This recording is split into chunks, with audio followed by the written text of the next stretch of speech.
Halo pemirsa, salam Desaku Bisa Optimis Bengkulu Maju.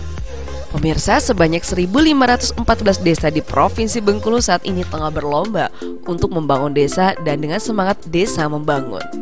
Pembentukan desa ditetapkan dengan peraturan daerah dengan mempertimbangkan prakarsa masyarakat desa, asal-usul, adat istiadat, kondisi sosial budaya, dan juga kemampuan dan potensi desa. Pembangunan di desa harus dimaksimalkan dalam berbagai aspek. Salah satunya dalam aspek pengembangan teknologi tepat guna di pedesaan, sehingga pada akhirnya tercipta kesejahteraan masyarakat desa.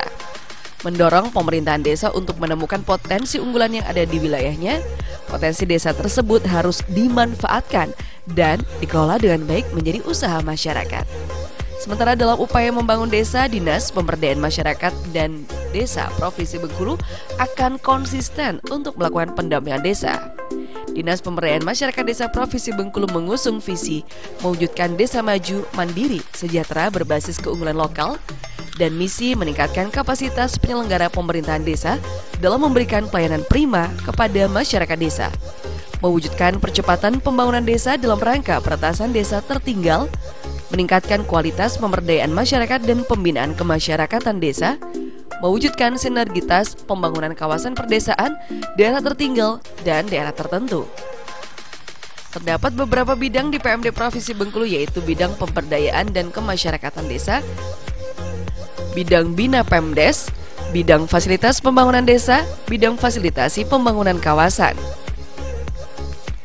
Sebelum saya terjun ke desa-desa, kita berbincang mengenai tugas PMD Provinsi Bengkulu untuk membangun desa bersama Kepala Dinas Pemberdayaan Masyarakat Desa Provinsi Bengkulu, Bapak R.A. Deni. Wah, selamat pagi Pak. Waduh, selamat pagi Bu Deni, apa kabar? Sehat banget Bapak. Bapak sehat juga nih? Alhamdulillah, sehat. Ya, silakan dulu Bu. Oke, terima kasih Pak. Ya. Wah, jadi gini nih Pak, saya memang harus sedikit mengganggu kesibukan Bapak karena saya ada rencana mau keliling ke seluruh kabupaten meninjau posyantek yang ada di kabupaten nih Pak.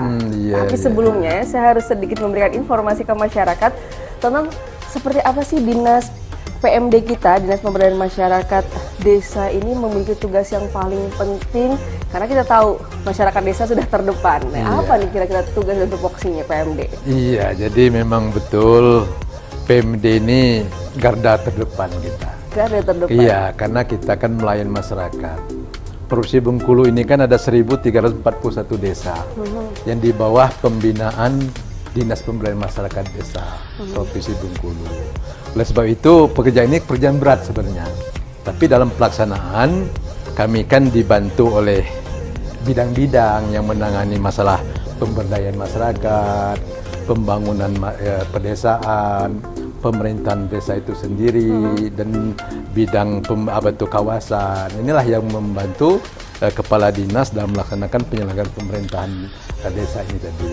Nah, di tingkat kabupaten kita dibantu oleh dinas PMD kabupaten. Oh, di kabupaten? Iya, kabupaten. Nah, jadi kita berkolaborasi dengan 9 kepala dinas PMD kabupaten. Inilah untuk mengolah desa-desa kita yang ada di Provinsi Bengkulu. Oke, nah yang lagi seru-seru istilahnya ini Pak, lagi tren. Ada istilah wah inovasi.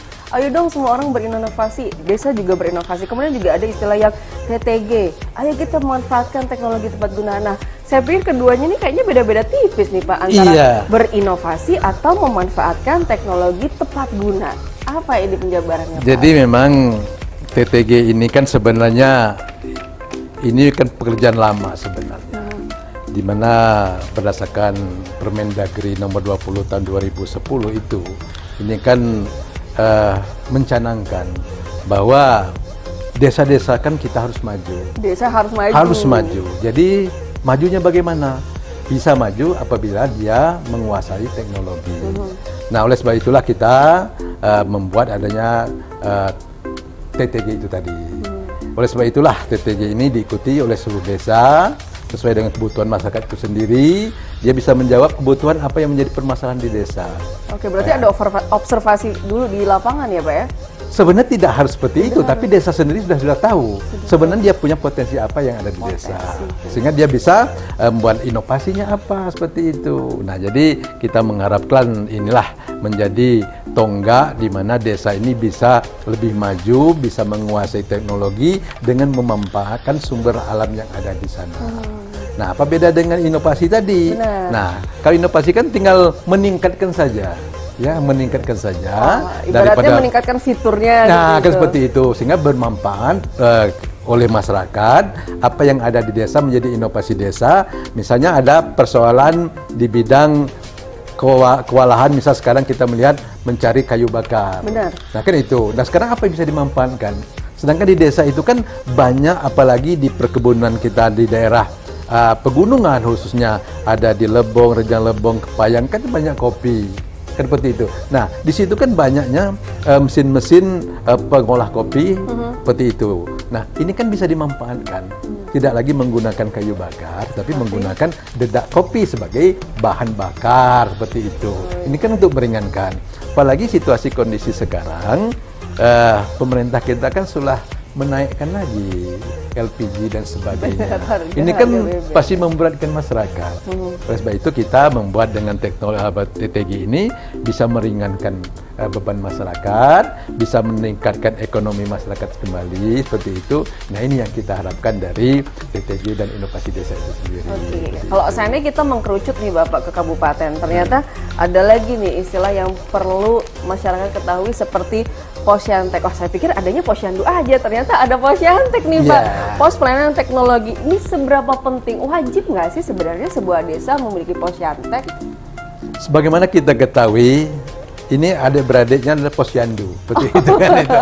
Posyantek ini dalam teknologi, dan Posyandu masalah kesehatan. Benar. Kita mengharapkan, kita wajibkan setiap desa itu punya Posyantek. Inilah dasar-dasar nanti Posyantek ini bisa memberi inovasi tadi, bagaimana kita membuat teknologi-teknologi tepat guna itu yang bisa bermanfaat bagi desa, yang tidak merusak lingkungan, mudah untuk dioperasikan dan dipelihara oleh masyarakat itu sendiri.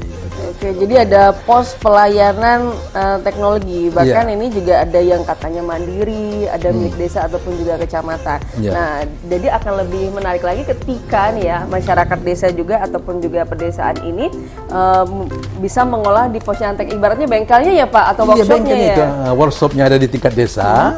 Nah, itu kan supaya enak. Ya, Posyantek ini melihat situasi kondisi yang ada di kebutuhan masyarakat itu sendiri. Seperti itu. Artinya setiap individu nih, misalnya secara umum pribadi, wah saya menemukan inovasi membuat tungku ini nih, tungku serbaguna. Apakah itu akan direkrut di dalam Posyantek, Pak? Nah, itu tadi. Kan kita banyak masyarakat kita. Kan masyarakat kita kan punya inovasi. Terkadang dia punya sedikit menguasai teknologi, kan dia bisa melihat lebih jauh. Nah, ini yang dia buat ya, apa inovasi dia itu yang nanti kita masukkan dalam Posyantek seperti itu. Wah, ini berarti pemirsa sama aja kayak jadi magnet ini ya. Betul. Yang ada di desa, apalagi jika kita melihat perkembangan generasi sekarang, misalnya mereka lulusan STM ataupun SMK bisa mengaplikasikan ilmunya ke masyarakat bisa melalui Posyantek tersebut ya Pak. Dan tentu pembinaan dari PMD Kabupaten dong Pak ya. Nah, artinya juga nih, apakah ketika kita melihat inovasi berarti harus dengan prioritas kepentingan masyarakat atau mungkin nanti bisa dikomersilkan di peralatan ini? Iya, jadi pertama memang harus kita inikan dulu tentang kebutuhan masyarakat. Kebutuhan masyarakat. Ya, kalau memang ini nanti memang manfaatnya lebih besar, ini kan bisa dimanfaatkan oleh yang lain-lainnya. Oleh sebab itu kita mengharapkan betul inovasi inilah yang menjadi daya dorong untuk meningkatkan ekonomi ataupun meningkatkan pendapatan daripada masyarakat itu sendiri. Oke, jadi memang sudah ada observasi, kemudian juga masyarakat sudah bisa menentukan potensi yang tadi Bapak sampaikan. Nah, artinya juga bisa melihat bagaimana perkembangan ataupun juga lingkungan dari masyarakat jika di sana nih misalnya banyaknya adalah sampah dari ampas kopi, itu yang diolah, sawit itu yang bisa diolah juga.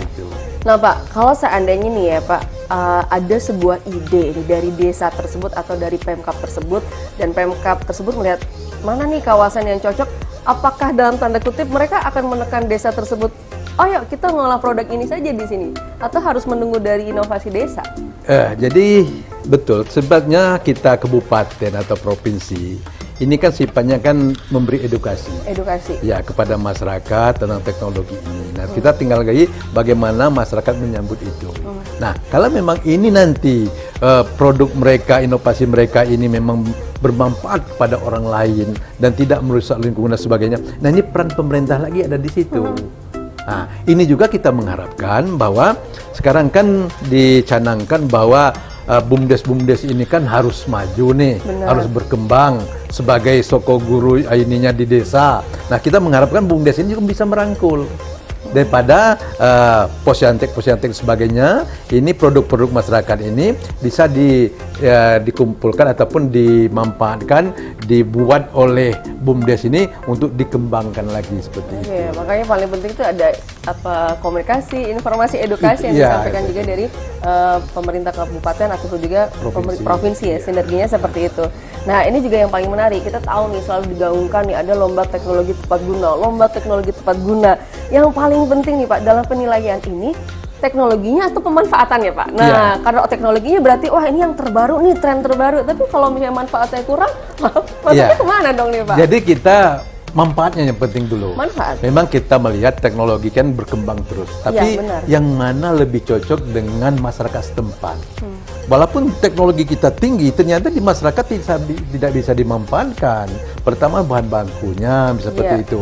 Dan itu SDM-nya seperti itu tidak mampu. Untuk apa kita ini? Yang penting sekarang kan dengan TTG ini kita muat bagaimana alat ini mudah meriah ya, mudah dioperasikan, mudah biaya perawatan dan sebagainya. Tidak merusak, yang penting tidak merusak lingkungannya, itu yang penting.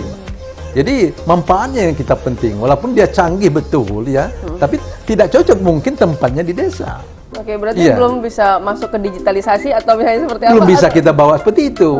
Seperti itu. Sekarang tuh karena ini kan yang kita fokus ini kan masyarakat desa, mampu tidak menggunakan teknologi. Nah, kita di tingkat desa ini kan dapat kita katakan belum menguasai teknologi secara tinggi.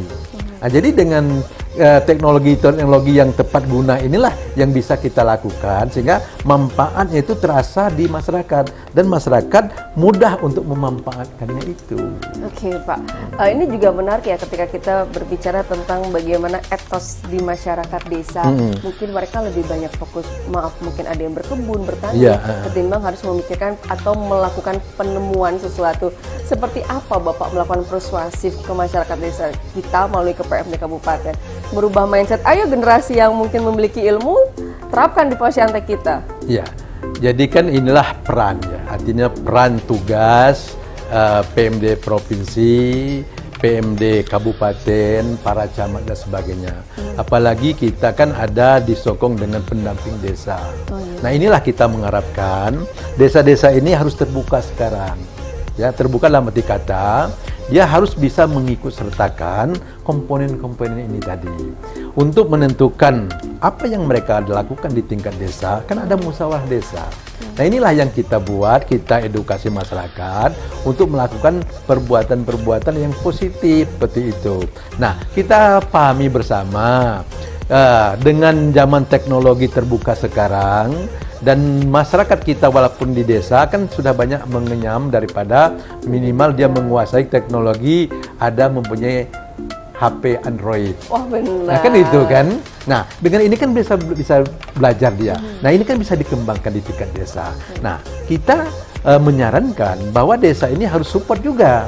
Artinya dengan dana desa ini bisa dibuat suatu rangkaian kegiatan inovasi yang memang bisa mendukung ekonomi masyarakat setempat. Oke, berarti dari awalnya sudah harus ada satu manajemen, rancangan dan ide-ide brilian dari masyarakat desa ya. Itu. Nah, kita tinggal hanya mensupport apa yang mereka lakukan seperti itu.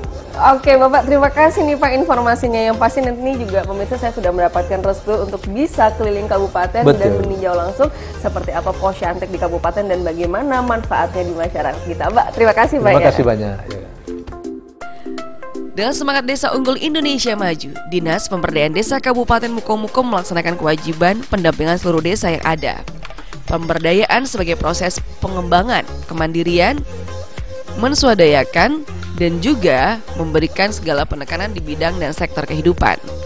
Dudukan desa tercermin dalam pasal 2 dan pasal 5 Undang-Undang Desa sebagai berikut, bahwa desa merupakan penyelenggaraan pemerintahan desa pelaksanaan pembangunan desa, pembinaan kemasyarakatan desa, dan pemberdayaan masyarakat desa berdasarkan Pancasila, Undang-Undang Dasar Negara Republik Indonesia tahun 1945, Negara Kesatuan Republik Indonesia, dan Bhinneka Tunggal Ika. Pemerintah desa maupun masyarakat adat mempunyai hak dan peluang untuk mengembangkan diri mereka sendiri yang merupakan inti dari pemberdayaan. Pemerintah dalam mengatur desa dengan Undang-Undang Desa Pasal 4 mendorong prakarsa gerakan dan partisipasi masyarakat desa untuk pengembangan potensi dan aset desa guna kesejahteraan bersama. Oleh karena itu, desa sebagai sebuah pemerintahan dapat melakukan kegiatan pemberdayaan terhadap masyarakat desa. Halo pemirsa RBTV, apa kabar nih? Ini hari ini spesial sekali, saya hadir di kantor PMD Kabupaten Mukomuko. Ya, betul. Dan bersama saya adalah Bapak Haryanto, beliau adalah Kepala Dinas Pemberdayaan Masyarakat Desa di Kabupaten Mukomuko. Betul. Bapak apa kabar? Alhamdulillah sehat Mbak Dewi. Sehat Luar selalu. biasa sehat-sehat selalu. Oke, nah kita nih ya sebelum ke lapangan nih meninjau langsung bagaimana teknologi tepat guna ataupun juga inovasi yang ada di pedesaan, saya pengen ngobrol panjang dulu bersama Pak Haryanto. Kita kupas dulu seperti apa di Kabupaten Mukomuko. Pak, berbicara tentang PMD ini kan berbicara sepertinya orang tuanya para desa-desa Ya, nih. betul. Oke, berapa banyak sih sebenarnya desa yang ada di Kabupaten Mukomuko nih? Oh, desa di Kabupaten Mukomuko kita berjumlah 148 desa dan 3 kelurahan. 3 kelurahan. Jadi 151 desa dan kelurahan untuk Kabupaten Mukomuko. Oke, nah dari 151 pasti ya ada secara umum nih pembinaan yang dilakukan ke desa ini seperti apa? Apakah sebatas monitoring atau memang ada clue tertentu yang diberikan untuk desa-desa? Pembinaan kita ke desa-desa banyak sekali Mbak Dewi. Ya, mungkin salah satunya adalah monitoring. Kita monitoring dalam rangka di segala bidang ya, monitoring baik itu program dan kegiatan yang dijalankan, monitoring bagaimana kita untuk pemberdayaan masyarakatnya, monitoring kelembagaannya ya, monitoring BUMDesnya yang kita laksanakan juga. Kegiatan-kegiatan untuk pengembangan lain ya, kita untuk pembinaan ke desa itu bagaimana kita membina kelembagaannya, bagaimana kita membina pemerintahannya ya, bagaimana kita membina ya sumber-sumber daya yang ada di masyarakat ya. Oke, kalau seandainya nih disuruh memilih nih Pak, Ya. membangun desa ini atau sebaliknya dimulai dari SDM-nya atau SDA-nya dulu nih? Kalau kita mau membangun desa sebenarnya dari semua faktor harus kita bangun ya. Dari Dari semua semua faktor harus kita bangun. Tapi yang jelas utamanya kita SDM dulu. Karena SDM inilah yang sumber daya manusia ini yang akan menggerakkan potensi-potensi SDA itu.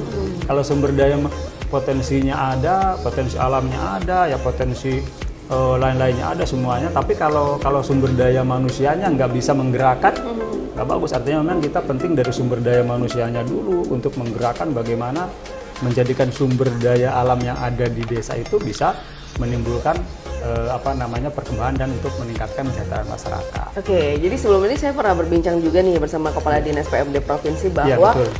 Memang ternyata ada pembinaan yang dilakukan untuk sumber daya manusia seperti membuka peluang untuk bersekolah di Universitas Terbuka Betul. MOU. Sudah sejauh mana nih perkembangannya hingga kabupaten? Untuk kerjasama dengan provinsi di Universitas Terbuka kita sudah menyampaikan, bahkan kita diharapkan kan kemarin 15 orang, tapi kita mengirimkan 20 orang karena memang peminatnya banyak ya.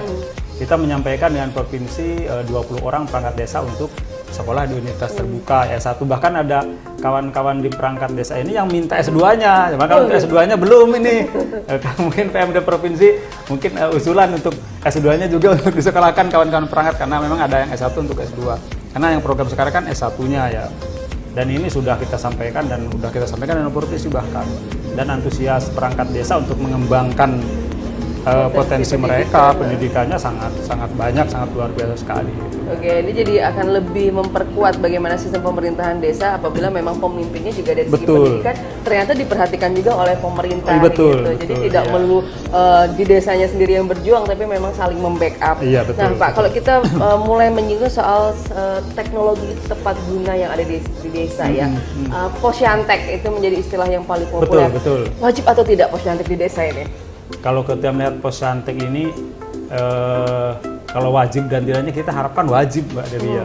Karena posyantek itu pos pelayanan teknologi tepat guna di desa itu sangat penting.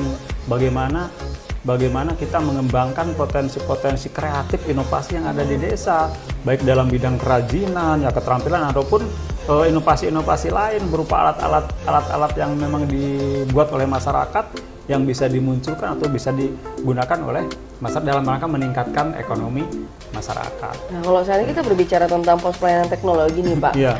Memang ini menjadi wadah yang berdiri sendiri.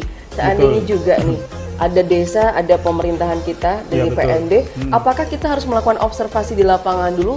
Apa nih teknologi yang dibutuhkan? Atau memang dari pihak Bapak yang menekankan, wah di sini bagusnya dibikin alat penggilingan padi, atau di sini sesuai dengan observasi lapangan nih? Kalau terkait teknis itu kita juga di desa kan ada perangkat desa, juga ada tim-tim pendamping kita di desa yang memang mempunyai potensi-potensi.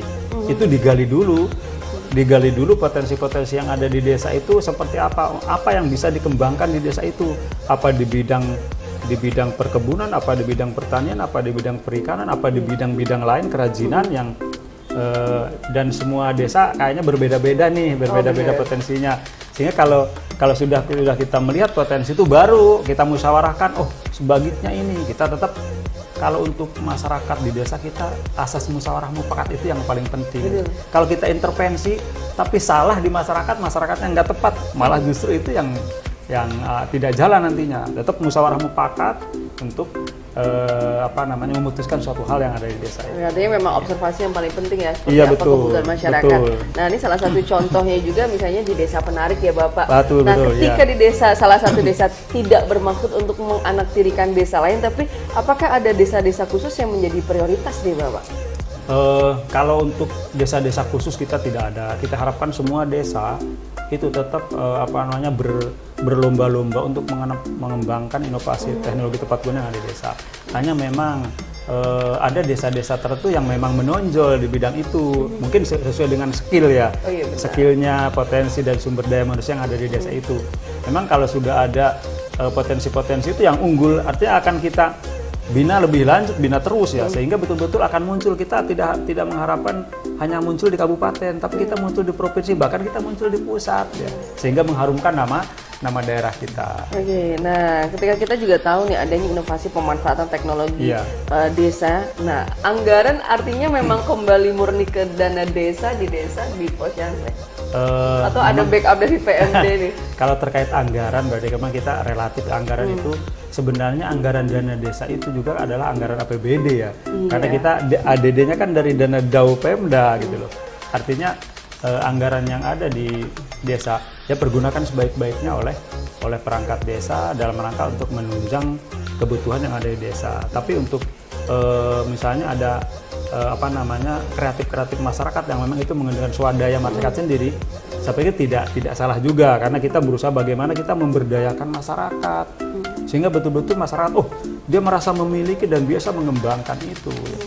Karena kita harapkan justru malah PAD desa itu nanti akan menimbulkan PAD desa kalau memang inovasi itu, teknologi tepat gunanya dirangkum oleh BUMDesnya.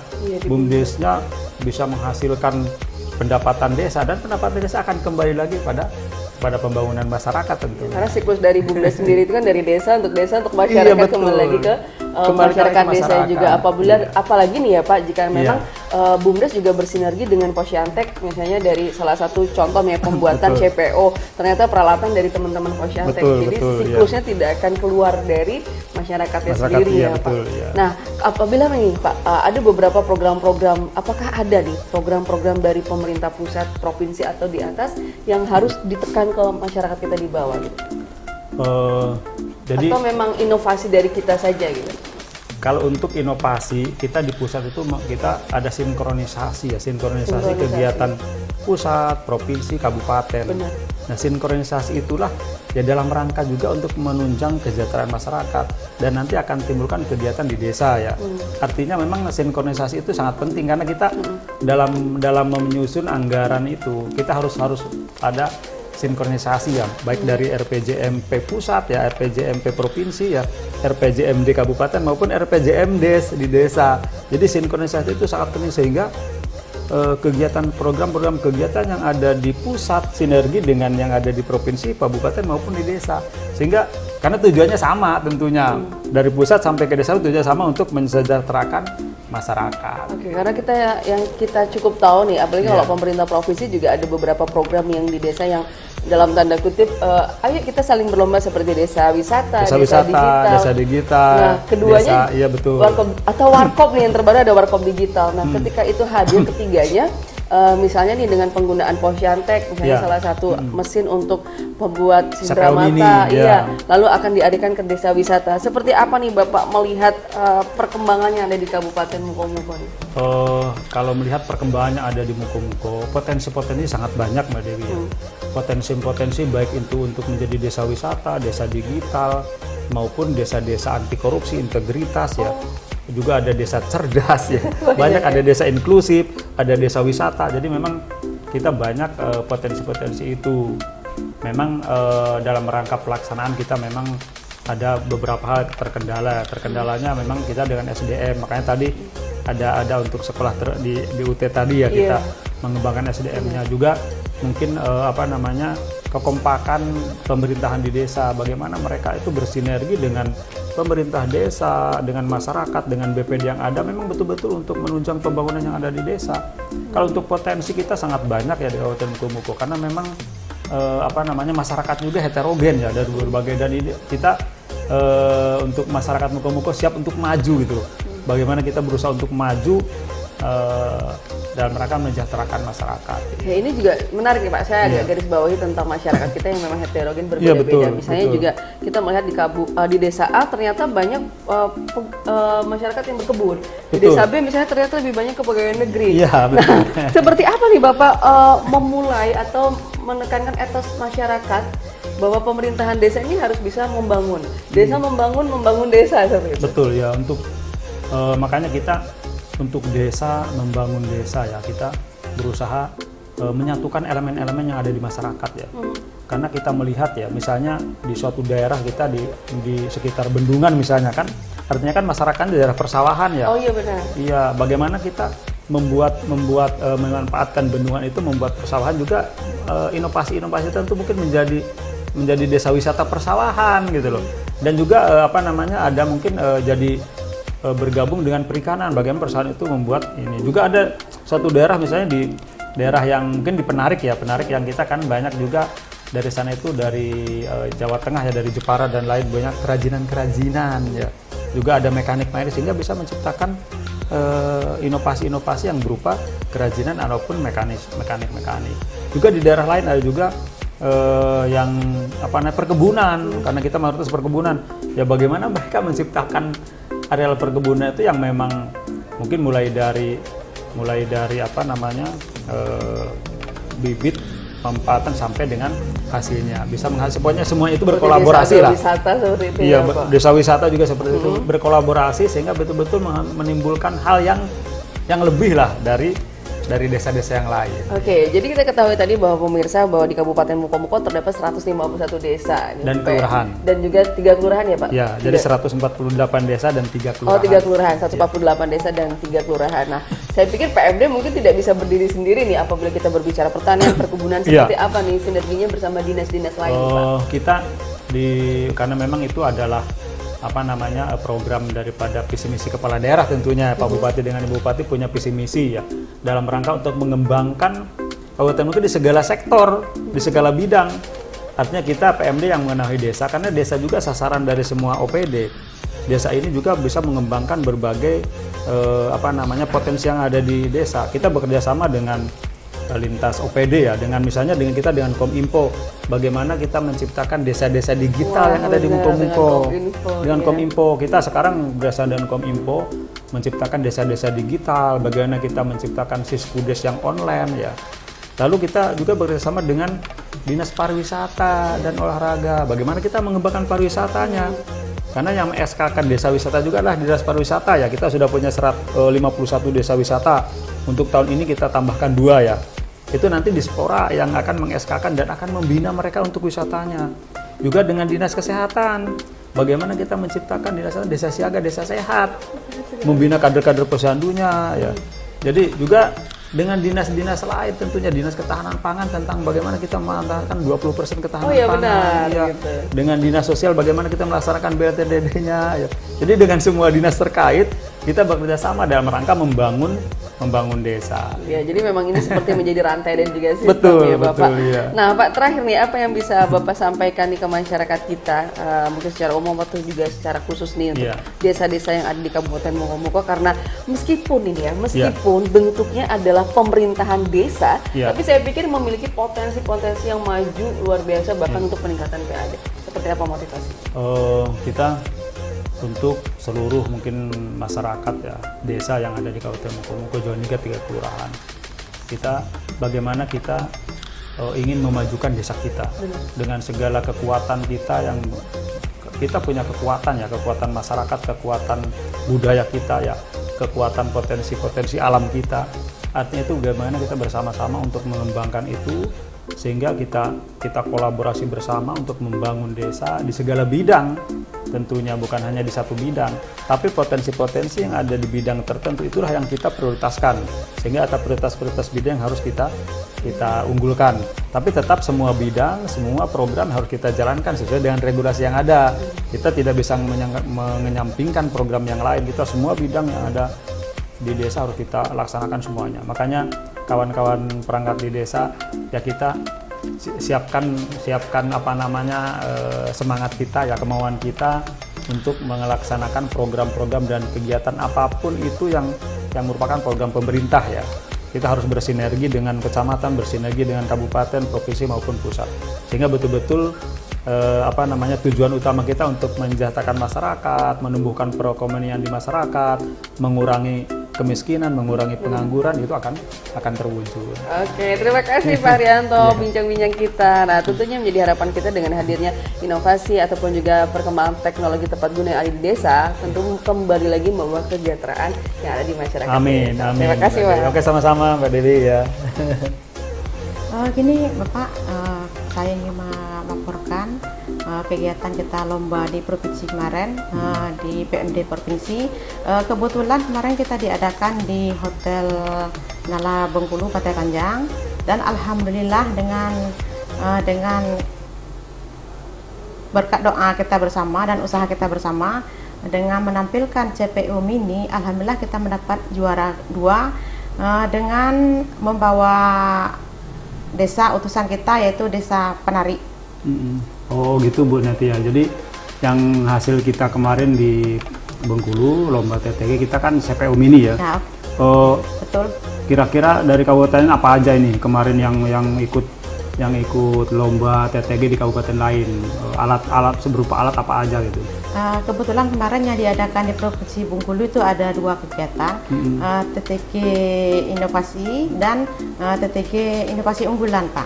Kebetulan kita khusus yang TTG Inovasi Unggulan ya kita ya. Kita di PMD Kabupaten Mokomuko itu mengikuti inovasi unggulannya Pak. Jadi alhamdulillah ya Bu Neti, kita terima kasih, artinya terima kasih pada kawan-kawan di bidang TTG yang telah ikut serta dalam kegiatan lomba inovasi unggulan di Provinsi Muda. Alhamdulillah kita bersyukur mendapat peringkat kedua. Artinya kita mudah-mudahan ini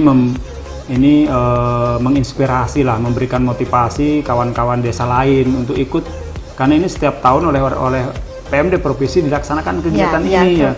Sehingga kita persiapkan mulai tahun sekarang untuk persiapan tahun depan, inovasi-inovasi lain ya dalam rangka untuk mengikut di provinsi ya, dan desa mudah-mudahan terinspirasi, termotivasi untuk semakin semua desa kita harapkan ikut menyiapkan lombanya, sehingga kita bisa lombakan nanti di tingkat kabupaten yang kita munculkan di tingkat provinsi. Dan insya Allah juga Pak, dengan kita mendapat juara kedua, insya Allah kita di bulan September kita berangkat ke Bandung. Oh, untuk mengikuti lomba tingkat nasional ya? Ya betul. Alhamdulillah. Oke lah Bu Neti, terima kasih banyak ini. Mudah-mudahan ya hasil kerja keras kita mudah-mudahan menubuhkan hasil yang maksimal. Amin ya.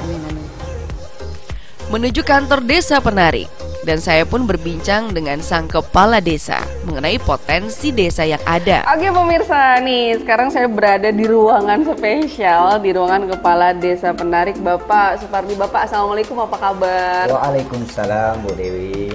Iya, dan alhamdulillah beliau juga baru dilantik, jadi ini benar-benar masih fresh untuk menjalankan visi misi untuk membangun desa. Nah, kita sebelum meninjau beberapa peralatan alat CPO mini ataupun juga pabrik CPO yang menjadi inovasi teknologi tepat guna, saya pengen ngobrol dulu nih, Pak. Kita ngobrol dulu secara umum nih untuk wilayah desa nih, perbatasannya di mana aja sih, Pak? Perbatasan Penari pertama kali dengan air dikit desa Seribulan. Itu batas turunan Simpang 3 sebelum Simpang Pabrik Seribulan. Yang kedua desa Talang Medan, itu perbatasan di Bukit Lah, kalau bahasa Penarinya Bukit Lah. Bukit Lah ya, gitu. Itu di perbatasan Agromoko. Ya. Dan dengan desa Sidodadi itu batas air brau. Ya. Air brau. Demikian atas desa Marga Mulia Sakti itu batas Pak Ocok Dewan. Tapi kami belum ada ininya, tugunya. Dan sebelah kanannya kira-kira 6 buah rumah habis gereja, gereja besar sebelah kanan, ya, sebelah kiri batas Pak Ucok. Oke, nah Pak, itu adalah batas-batas wilayah dari desa. Dan kalau kita tahu nih jumlah kakak kisarannya berapa nih Pak? Jumlah kakak kita berjumlah sekitar 1057 kakak.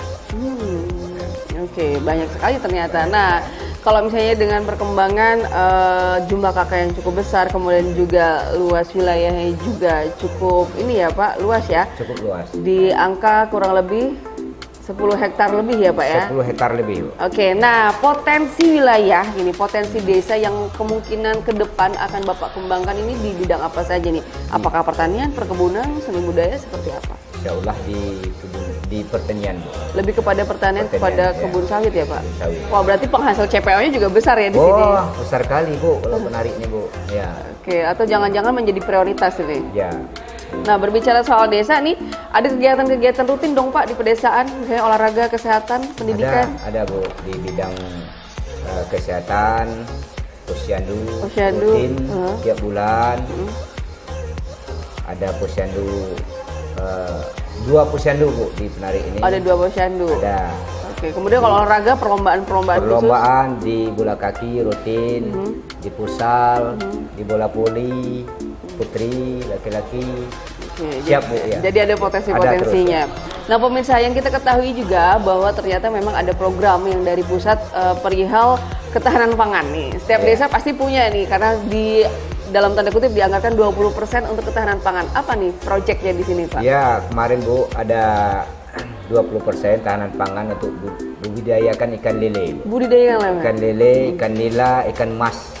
Ya. Artinya masyarakat yang melakukan atau Bapak hanya memberi bibit, seperti apa nih prosesnya? Jadi pemerintah desa memberi bibit ke kelompok-kelompok masing-masing, ditangani oleh Pak Kadus masing-masing. Oh iya. Jadi penarik ini terbagi 4 kadus.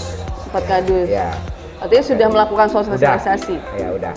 Oke, nah itu dia yang paling menarik juga adalah program ketahanan pangan, yaitu dengan membudidayakan ikan nila, lele, emas dan juga emas. Itu juga akan kembali kepada masyarakat ya Bapak ya. Masyarakat hasilnya. Benar sekali. Nah kemudian nih berbicara desa sudah pasti nggak akan jauh-jauh ada namanya BUMDes. Ya. BUMDes di sini seperti apa perkembangannya Pak? Iya Bu, Bu Dewi, kami sudah mempunyai BUMDes ya? Ya udah mempunyai BUMDes, bergerak di bidang jasa. Jasa. Ya, jasa. Jasa apa aja nih Pak yang digunakan?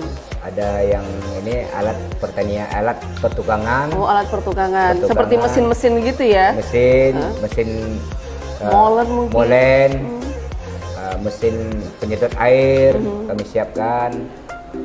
Seperti yang disewakan berarti artinya ya.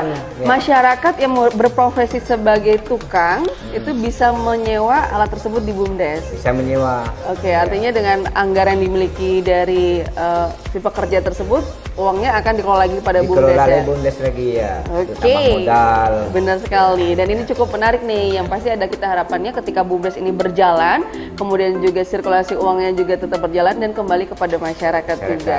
Gitu. Apalagi kalau misalnya mau gotong royong, boleh pinjam alatnya. Boleh, boleh. Oke, kemudian, nah seperti apa nih Pak perkembangan Posyantek? Kita tahu ada nama istilahnya Pos Pelayanan Teknologi di Desa. Apakah di desa ini ada yang mandiri atau seperti apa? Oh iya benar Bu Dewi, kami sudah mempunyai Postekel mandiri. Posyantek mandiri. Ya, sudah mempunyai SK Gubernur. Bahkan sudah SK Gubernur. Sudah. Dan didampingi oleh Dinas PMD Kabupaten Mokomoko. Oke, artinya perkembangannya cukup luar biasa, sudah ada SK Gubernur, apalagi terbaru yang saya dapat informasi bahwa mengikuti perlombaan teknologi tepat guna dan juga menjadi juara 2 ya juara Pak. 2, Saya ucapkan selamat ya. nih tentunya.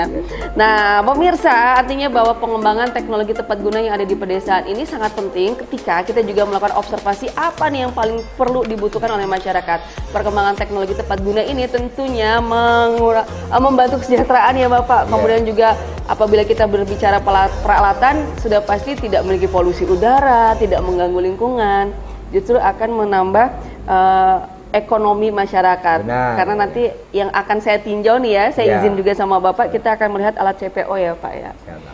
Oke, terima kasih Bapak. Terakhirnya Bapak, apa nih harapannya untuk desa Bapak mungkin sejalan dengan visi misinya?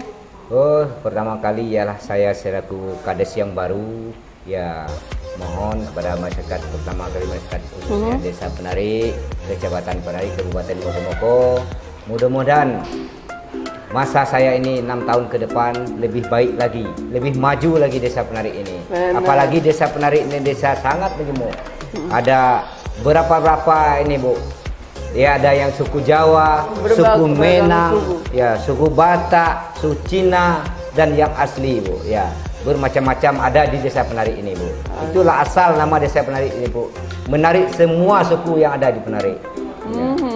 Dan jangan lupa Bapak, tentunya dengan sinergi bersama Dinas Pemberdayaan Masyarakat Desa bisa membangun Desa Penari ini Pak. Oke, Pak, ngomong-ngomong kita bisa nih melakukan pengecekan atau saya pengen lihat usaha atau Posyantek Mandiri CPO. Boleh. Oke, boleh kita gerak ya Pak ya. Oke, yuk. Kami akan meninjau pabrik CPO dengan peralatan mesin CPO berkualitas dan dengan inovasi mesin teknologi tepat guna buatan sendiri. Pabrik ini pun sudah menampung belasan pekerja yang merupakan warga sekitar. Jika berbicara pabrik, kesan yang terlintas adalah perusahaan besar dengan peralatan kapasitas besar dan memiliki nilai yang sangat mahal. Namun mesin pabrik CPO ini cukup terjangkau jika ada masyarakat yang berminat memiliki usaha tersebut. Bahkan sawit yang diolah merupakan sawit brondolan. Sawit brondolan, buah sawit bergerombol dalam tandan yang muncul dari setiap pelepah. Buah yang telah matang akan lepas dari tandannya yang disebut dengan membrondol. Brondolan terdiri dari 4 komponen dasar yaitu exocarp atau kulit buah, mesocarp daging buah, endocarp cangkang pelindung, dan endosperm inti sawit. Mesocarp inilah yang diolah menjadi minyak sawit atau crude palm oil atau CPO, sedangkan endosperm akan diolah menjadi minyak inti sawit palm kernel oil atau PKO. Dan brondol sawit dikumpulkan oleh warga sekitar dengan harga yang sesuai standar.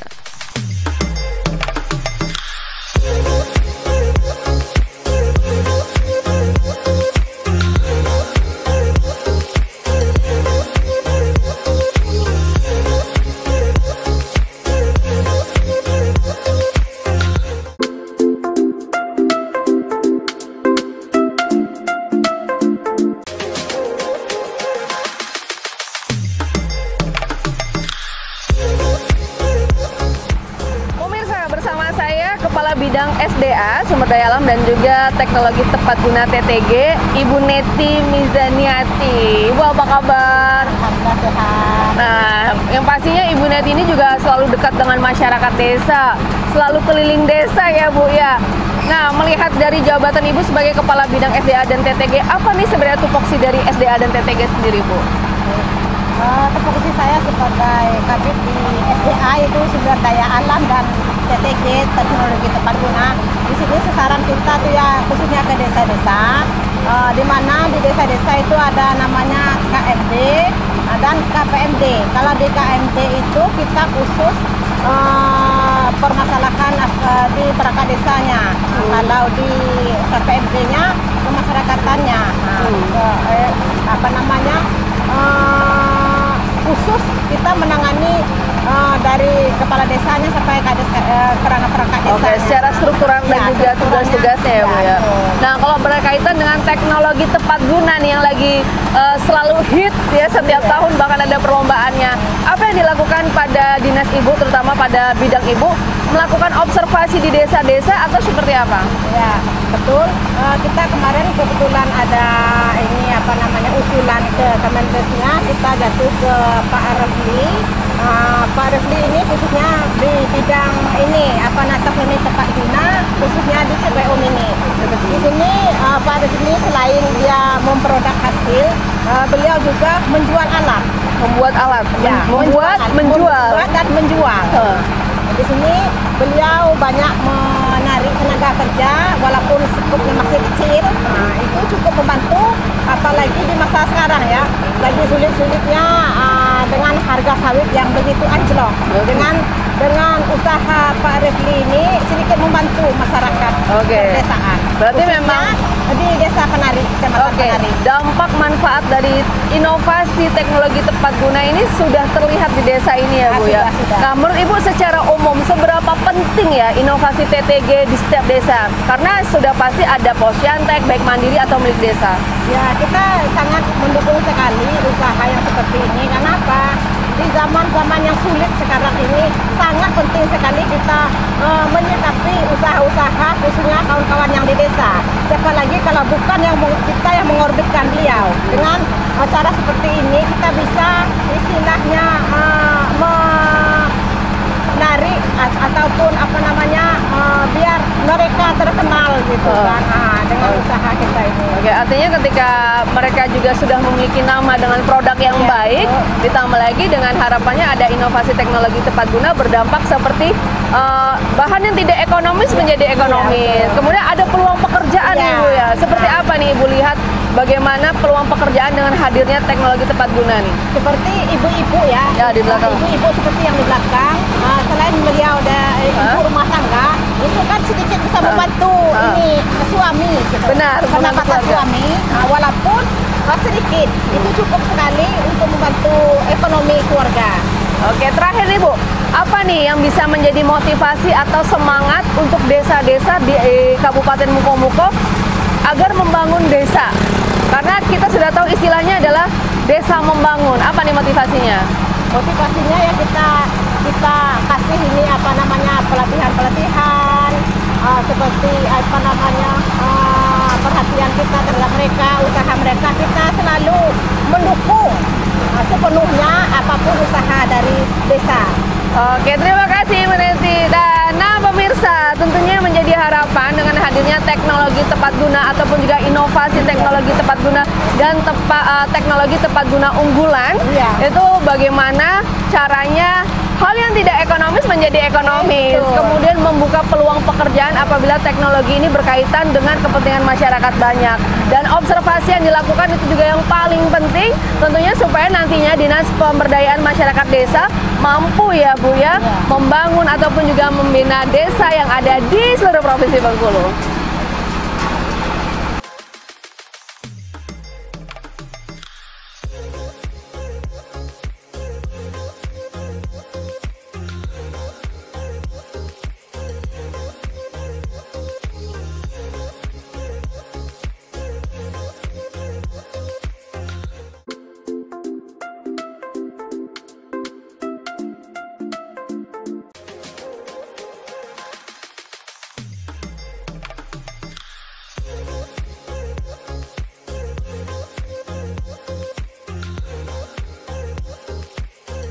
Nah, ini Bapak mau ngajakin saya kemana nih? Iya, ini inovasi kita, pabrik kelapa sawit mini. PKS, pabrik kelapa sawit mini. Dan mesin-mesin peralatannya adalah pembuatan kita sendiri. Tepuk tangan. inovasi sendiri. Ini hasil dari kita pembuatan pabrikasi Halo kita sendiri. Bapak, ini beliau yang Iya, mengawasi. manajernya lah, Manajer di sini mandornya juga. sekalian, ownernya lah. Oke, ini jadi kalau bisa dilihat dari sekitar, ini tadi saya ngeliat ada warga yang datang bawa brondolan. Iya, benar. Nah, kemudian brondol ini prosesnya ditimbang dulu. Timbang dulu Bu per kilonya Dengan berapa? harga? Dengan harga standar pabrik. Sesuai dengan standar harga pabrik. Iya. Oke, kemudian brondolan langsung ditaruh di sini. Iya. Oh, tidak dicuci dulu? Tidak, kita tidak cuci langsung aja Langsung ke rebus. tuh. langsung di dalam rebus ini. Iya. Oke Pak, ini sudah berlangsung berapa lama Bapak Ini punya yang PKS ini? berjalan hampir 1 bulan setengah Bu. 1 bulan setengah? Iya, mulai kita beranjak 1 bulan setengah karena ada peningkatan, perbaikan lagi, penambahan. Jadi tidak full kerja. Oke, jadi ini dia pemanfaatan yang dari mesin tadi ya, dari teknologi ya Bu Kabit ya, bahwa dari brondolan ini yang di masyarakat yang menjual Iya. ke sini, kemudian dengan sesuai harga lalu ditaruh di dalam mesin rebusan press.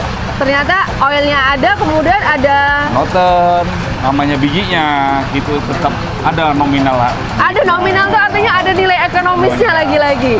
Oke, kemudian seperti apa nih pemasarannya pada akhirnya nih Pak? Pemasarannya kita nanti sesuatu tonase kita kumpul setelah banyak baru kita panggil buyer dari luar kabupaten. Luar kabupaten. Misalnya dari Dumai, dari Jambi, dan kita mempunyai link ke sana. Oke, dengan alat ini kualitas tidak diragukan? Tidak sesuai dengan standar permintaan buyer. Oke, jadi sudah ada standarnya. Ada Oke, ini standarnya. kapasitas besar berarti kurang lebih berapa 1 kilo? ton per jam.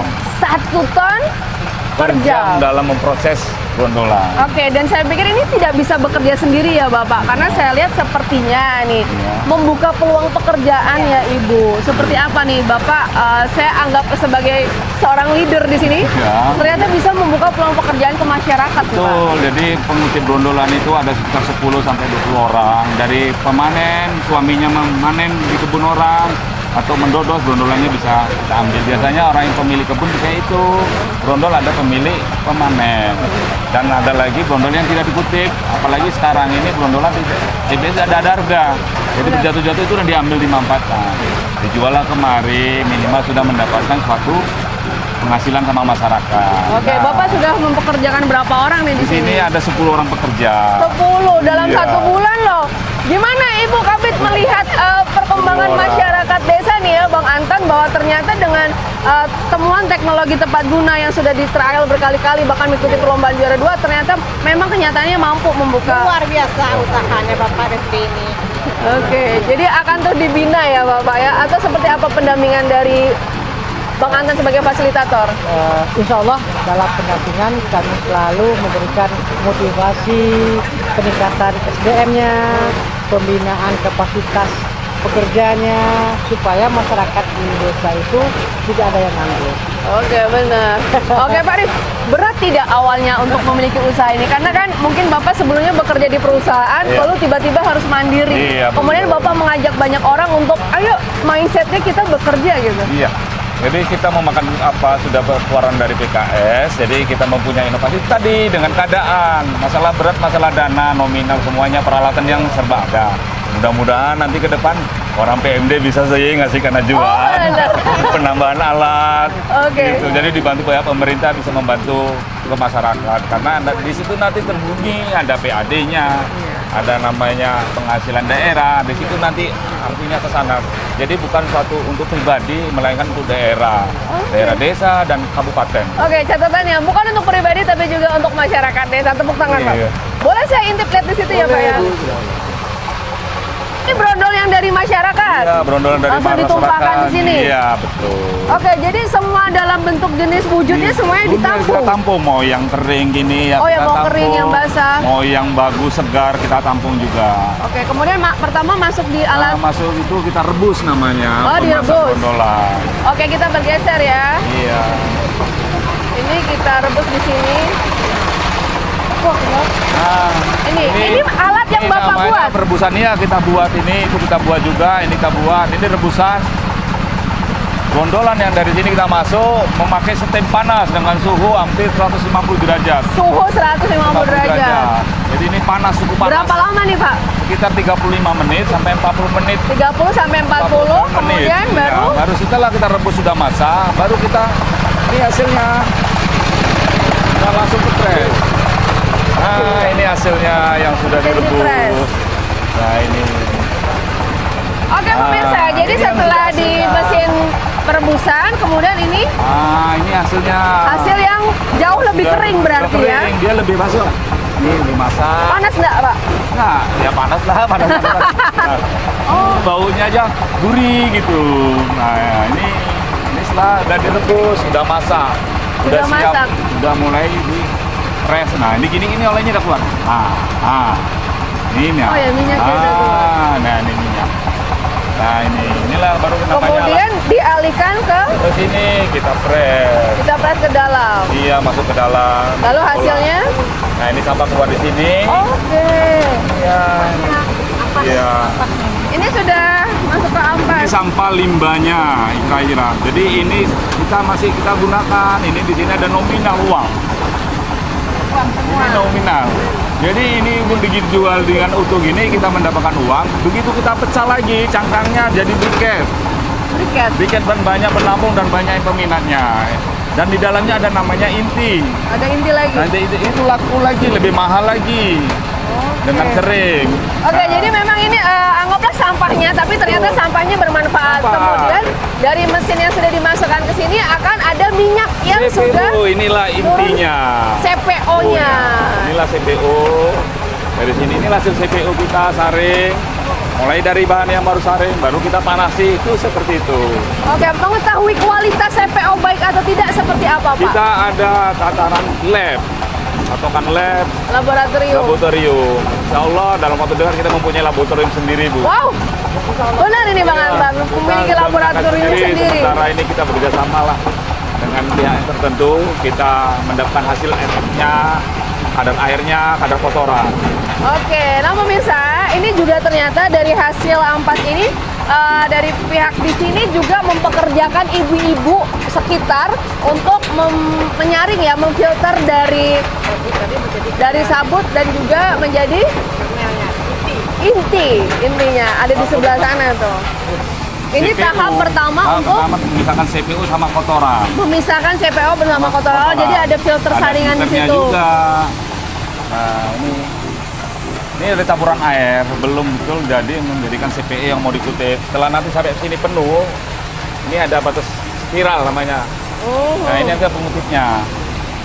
Nih. Oke, kemudian ini jadi masuk ke tangki ya, sini Ibu. Kayak penyulingan gitu ya, Pak? Betul. Penyulingan iya. jadinya. Nah, inilah dia hasilnya CPO. Baru kita kirim ke tangki-tangki. Dan ini tangki ini yang sudah siap udah siap jual. Oke, dia manis. Wah. 20 ton. Nah, itu hasil limbah kita, Bu. Nah, itu hasil limbah kita. Itu kutip, Bu. Itu laku, Bu. Jadi kita ambil lagi, kita olah lagi. Itu kalau panas dia merah, itu kita kutip. Kita olah lagi, kita oplos lagi. Ya, salah satu strategi untuk mempercepat kemajuan ekonomi masyarakat dalam menghadapi persaingan global adalah melakukan percepatan pembangunan melalui upaya pemberdayaan masyarakat di berbagai bidang kehidupan melalui implementasi teknologi tepat guna. Peranan teknologi tepat guna apabila dimanfaatkan secara optimal, diyakini akan dapat meningkatkan pendapatan masyarakat, memberikan nilai tambah produk, perbaikan mutu dan membantu dalam mewujudkan usaha produktif yang efisien. Implementasi teknologi tepat guna dipandang sebagai sebuah strategi untuk mengoptimalkan pendayagunaan semua aspek sumber daya lokal, alam manusia, teknologi sosial secara berkelanjutan yang mampu memberikan nilai tambah untuk meningkatkan kesejahteraan masyarakat.